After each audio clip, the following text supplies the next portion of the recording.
Hi guys, so ayan nga, natumba yung cellphone ko. So, ayan, dyan, dito sa video na to is nagawa ko ng trigger para sa trap ng bayawak. So, medyo pangit yung pagkakagawa ko dyan, pero para sa akin, sakto na yan.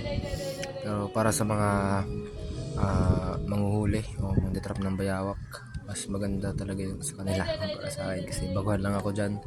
So di ko pa alam, try ko lang. Kasi kahapon may nakita akong bayawak sa may ilog, so sobrang laki nun. Kaya ngayon maglalaba ako.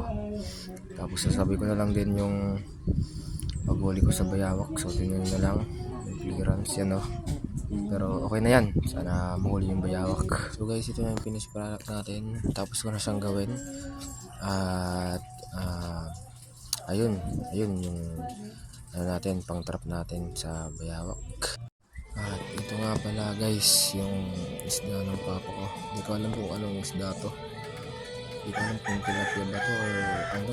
Paki-comment na lang guys sa mga nakakaalam kung anong isda to.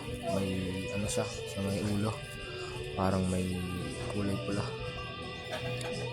Hindi ko alam kung saan nahuli na yan. Di ko rin alam kung anong isda yan guys. So paki-comment na lang.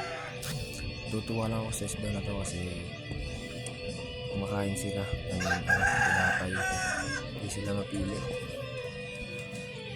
Comment na lang guys kung anong isda to. Salamat.